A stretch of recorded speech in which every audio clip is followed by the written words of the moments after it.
Hey, yo, it's your girl, Corey. It's your boy, Chemist, and welcome back to Black Box Conversation, where we give you guidance and advice on issues and topics that you may be going through. We got some good questions submitted today. I won't keep y'all. Thank y'all all that's tuned in. Thank y'all all that's in the feed and the live. We'll go ahead and dive right into it. And like I said, you got any comments, go ahead and leave those. We will get to those shortly. So the first question, it simply goes as follows. Who loves harder, sister? Men or women? I think this, from my experience, that men love harder. I think women love quicker. It's more like of a natural thing for us because we're organically made more nurturing, and I feel like being nurturing is more of a loving aspect. I feel like men take longer to express and show their vulnerability and actually open themselves up to love because they're cautious of, they have more of a logical mind. So before they actually express those feelings and feel like they can be open and honest and show you their innermost person, they tiptoe around it to see if you're actually going to be that one. And once they do fall in love, they're locked in forever.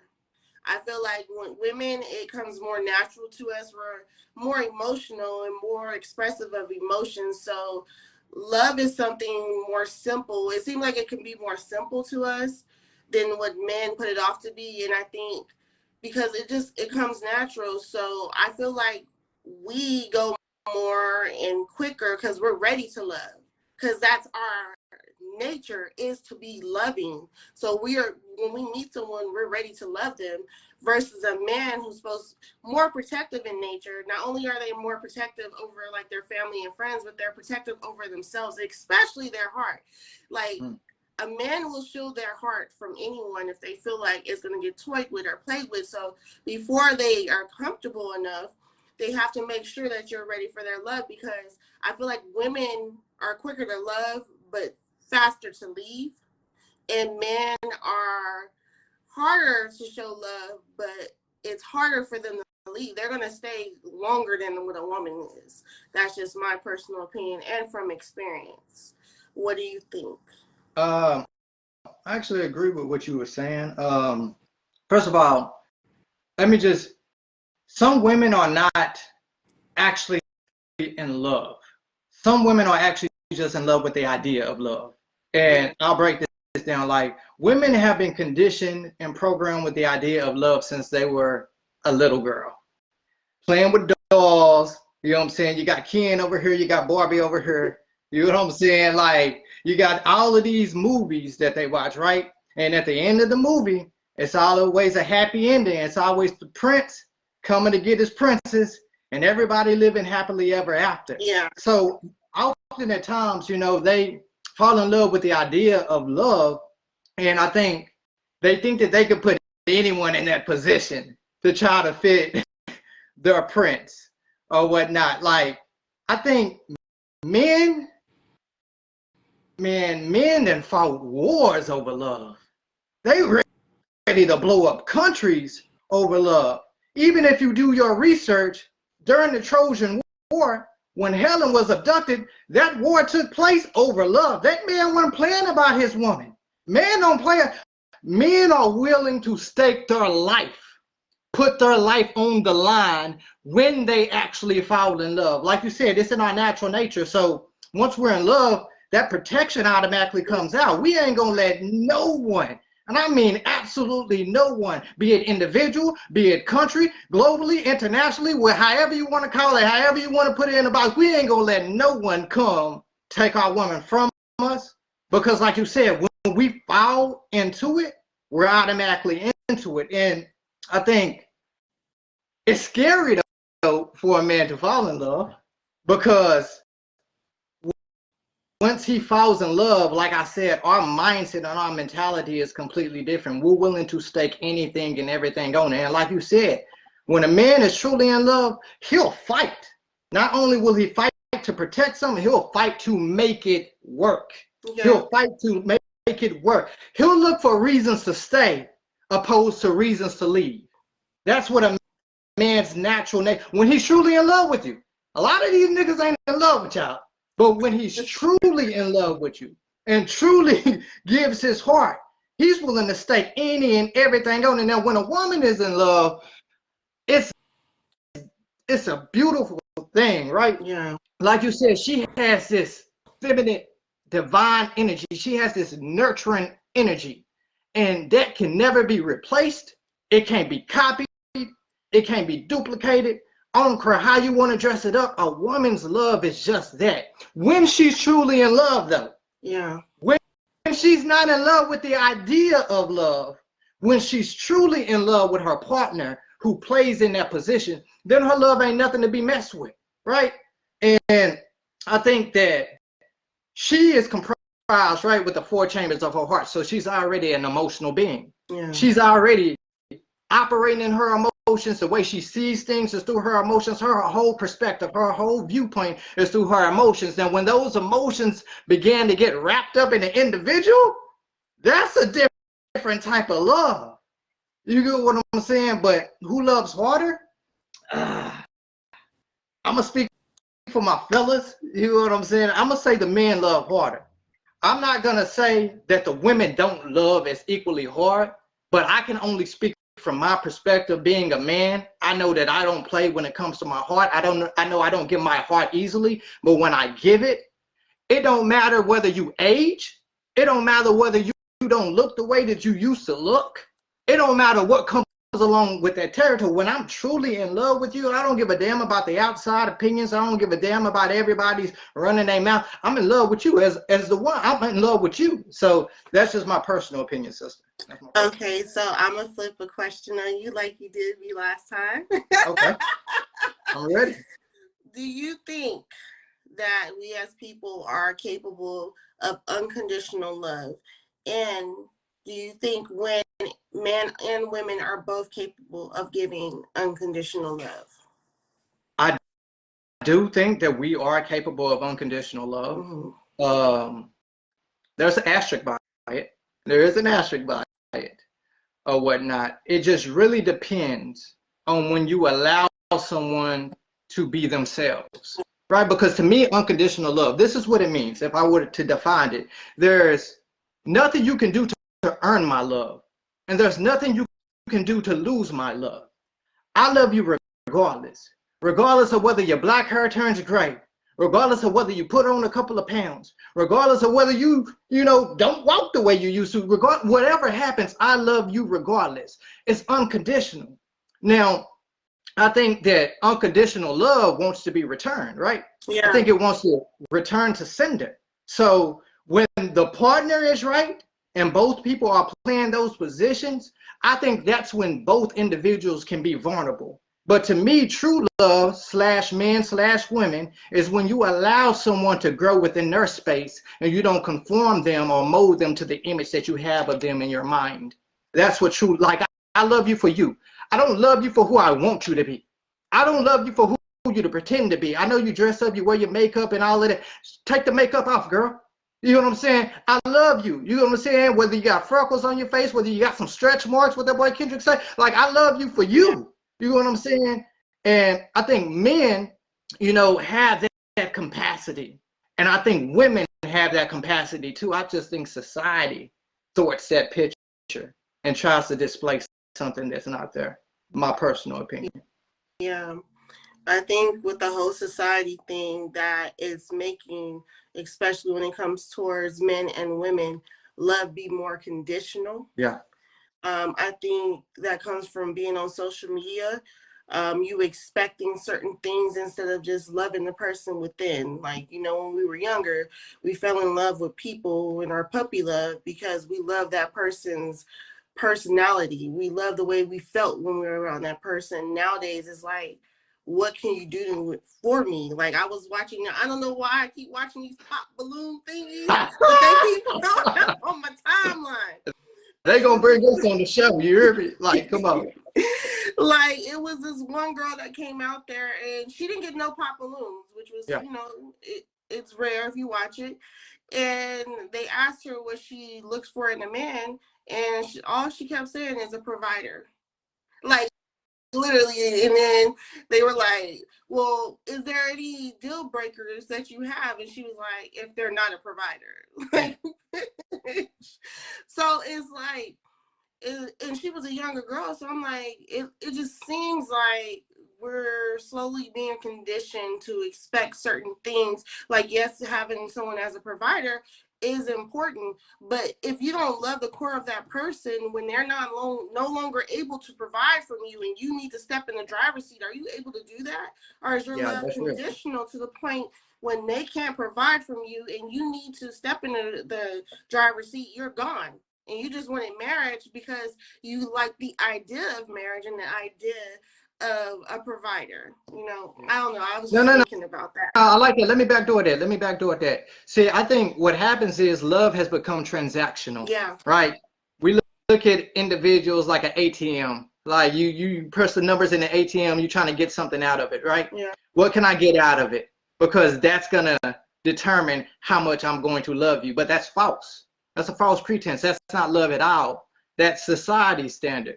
That's society's made up definition. But when you allow a person to grow within their space, it's like you like planting a seed and then putting a box over it, right? It can only grow up to the top of the box. It can only grow up to the ceiling.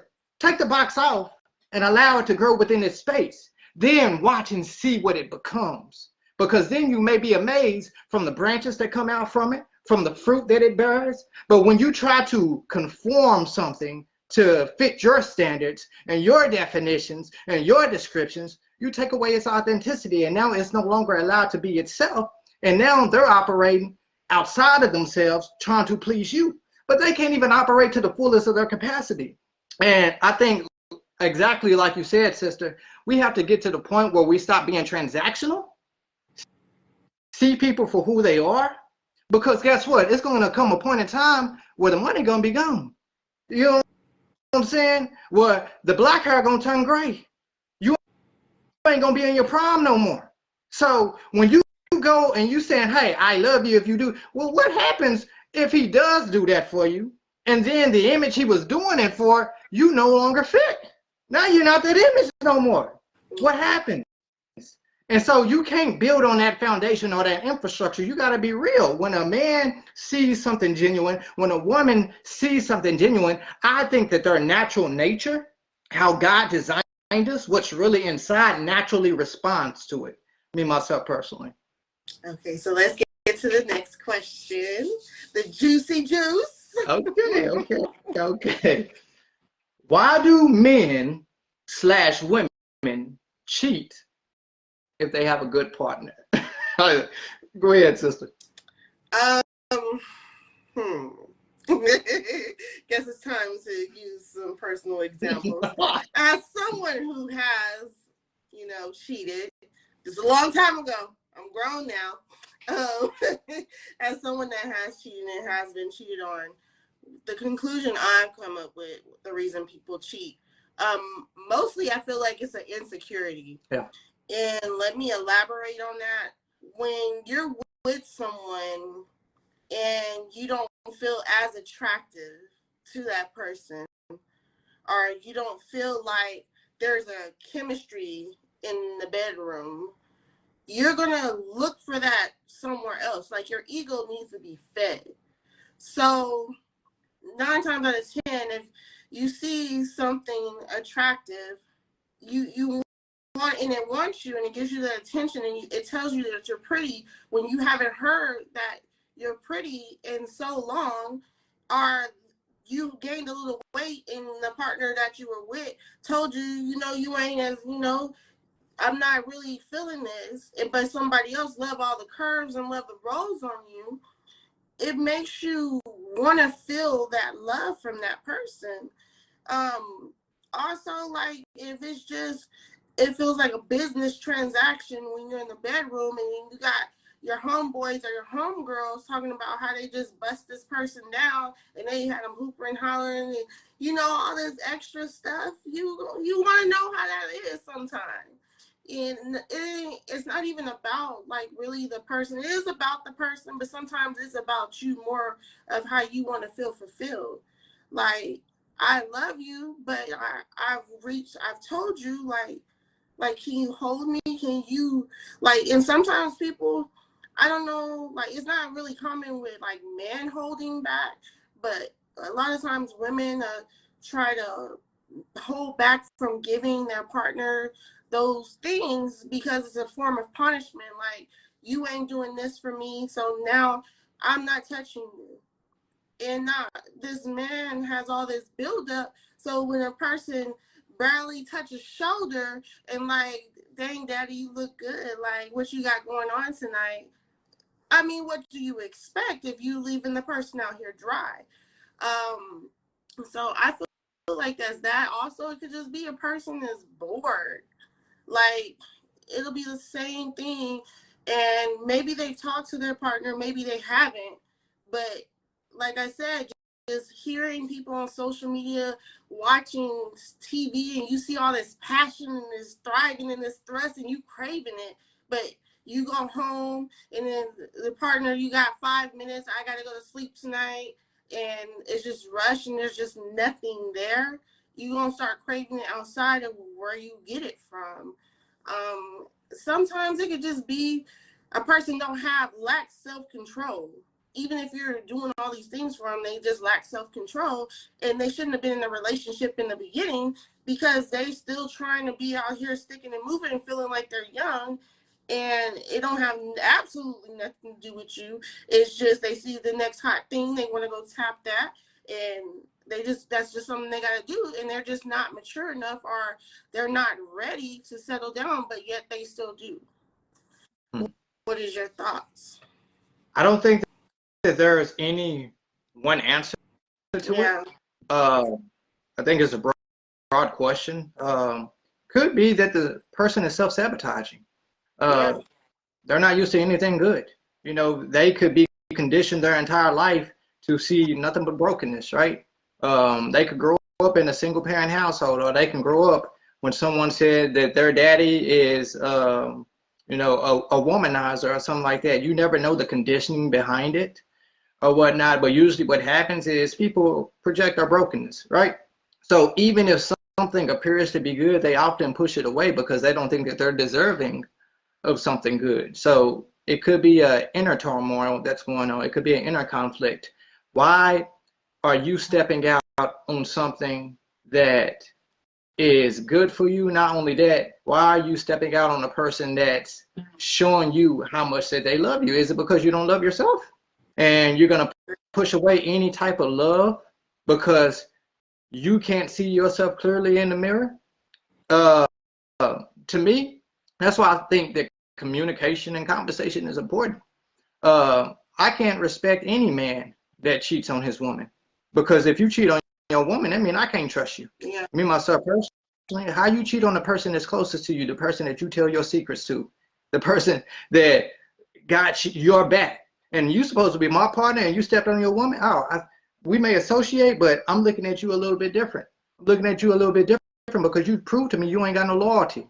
If you're not loyal to the person that's closer to you, how the hell are you gonna be loyal to me as your brother?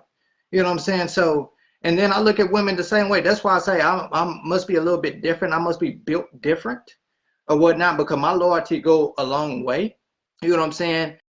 But two, at the same time, it could be because they're not getting what they need from that other individual. Yeah. Why did the man step out? Did you try to strip his masculinity from him? Did you try to cut his balls off? Did you try to demasculate him? Like, what is it behind it?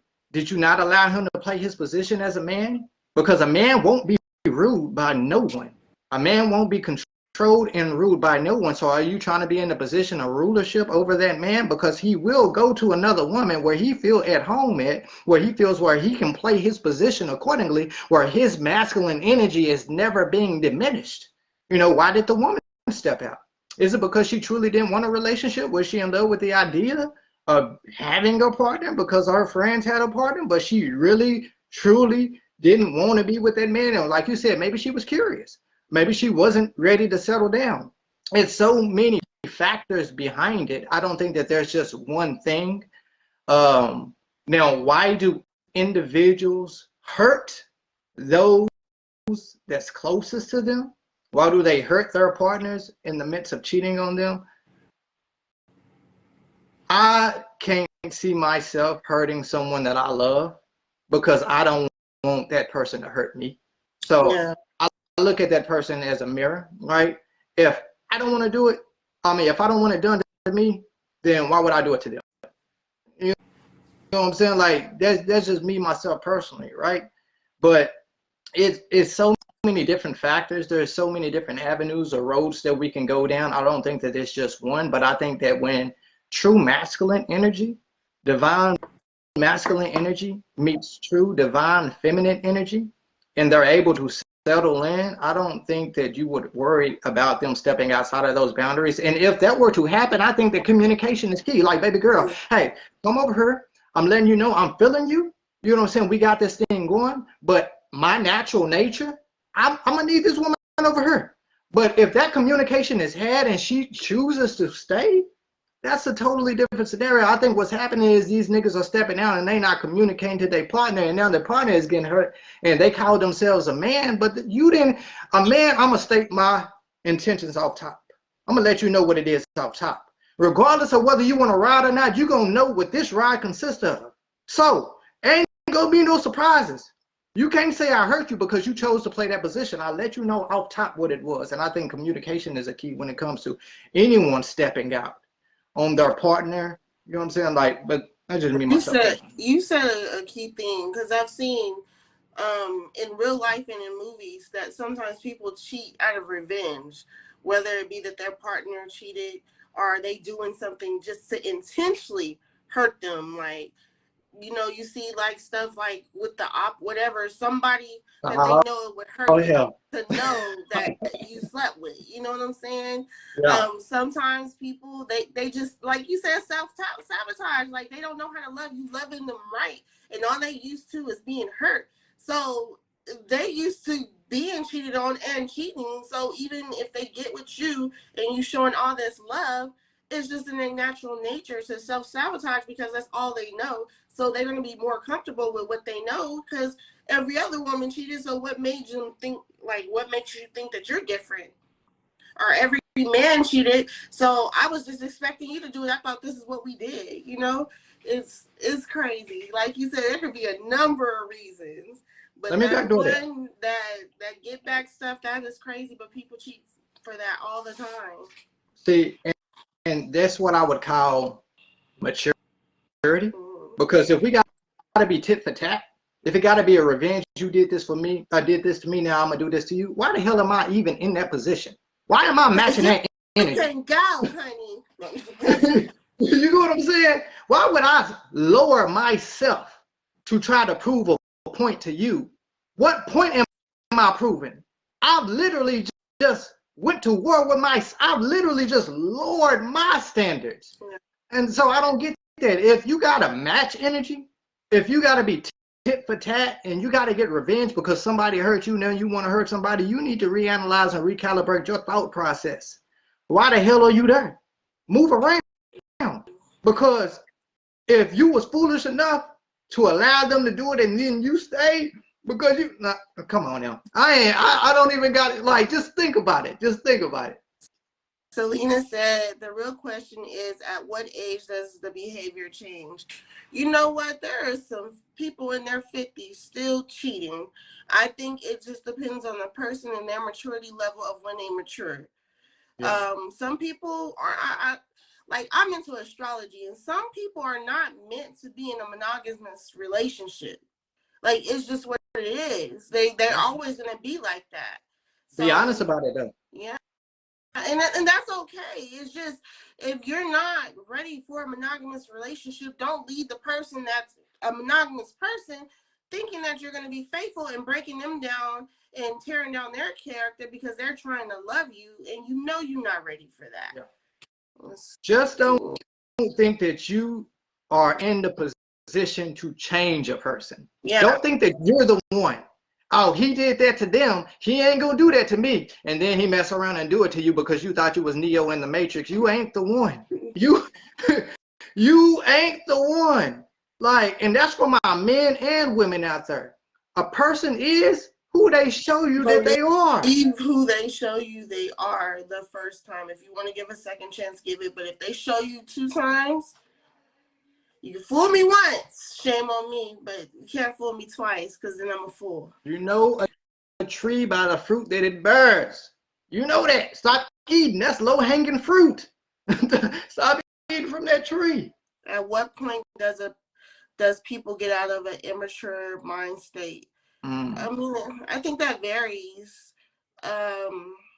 Usually people reach a certain level of maturity, should, by the age of 25, because the brain develops, but then you would expect like men by the late 30s, early 40s to reach a maturity, but then they so hurt from their ex-wives and relationships they've been in. Some of them need to heal then. Some of them get hurt from their mamas and don't even know it. So then they're not ready for a real relationship. And then, like they said, like they self-sabotage. They push the people that want to love them away. They used to people that don't give a damn about them. And even though it's horrible, that's what they're used to. And that's what's comfortable for them, even though it hurts them. So it's like, I don't think it's when like the mindset is mature, because even if it is mature, they can still be healing. I just think everything goes down to a conversation that needs to be held and a line that needs to be drawn. And when that person shows you anything outside of those stuff that y'all agree on, then it's time to go. Yeah, I agree. I have nothing else to say. I definitely agree. I think that maturity and wisdom is a stage and not an age, because you can be 65 with the mind of a 7-year-old, or you could be 7 with the mindset of the 65-year-old. So it's about them being self-aware, taking responsibility and accountability for their life and not pointing fingers and blaming it on other people, and then them growing and evolving and trying to become the best version of themselves. I don't think there's a particular age for it, because we have some old souls that are young. You know what I'm saying? We got some old people that got kids souls. Man, and let me tell you, I see it on Facebook every day. Like, I know you was not on here trying to thirst trap at 50. I mean, this is like a case-by-case basis. So, you know, you got some people in their 50s and 60s that are mature. You got some people in their 50s and 60s that want to be in their 20s. I mean, I can show examples, but I'm not going to. But it's just the person. It's a case-by-case basis, you know? Yeah. All right. Well, that's all we have for today. As always, if you have any questions that you would like us to share on our next live, we go live again on Wednesday at 6 p.m. You can inbox me directly, or you can inbox Chemist. Everyone will remain anonymous unless you want to be known. That's all I got to say. You got anything else you want to say? Yes. So for those that are watching on YouTube, 89% of our viewers who are watching are not subscribed. So we're going to ask you to hit that like button, go ahead and subscribe, and hit that bell for all further notifications. For those that's in the chat, once again, we appreciate your love and support, the questions, the dialogue in general. We ask that you please share the live. It will be up just for a little bit, and then it's going down. It's going to our YouTube page. Once again, we couldn't do this without you. We wouldn't be here without you. Just the beginning. You know what I'm saying? Like my sister said, if you got any questions, any comments, email her, email me, PM her, PM me. You will remain unknown. You notice what I did? Unknown. That's it. Anonymously, you'll remain anonymous. I ain't messing with that word. You know how in tune we were? Because I was just about to say, oh, and on YouTube. Make sure y'all subscribe to our YouTube channel. Show your support. Subscribe to our YouTube channel. If you can like a couple of videos, we appreciate it. If you want to comment a couple of videos, we would greatly appreciate it. Yeah. These things that we are asking, remember, they are free. Yeah. Support Black business. This is a free one. It's free. Or support a business anyway to your local Facebook personalities. We appreciate it. All right. Well, once again, it's your girl, Corey. It's your boy Chemist. And thank you for tuning in to Black Box Conversations. Y'all have a good day.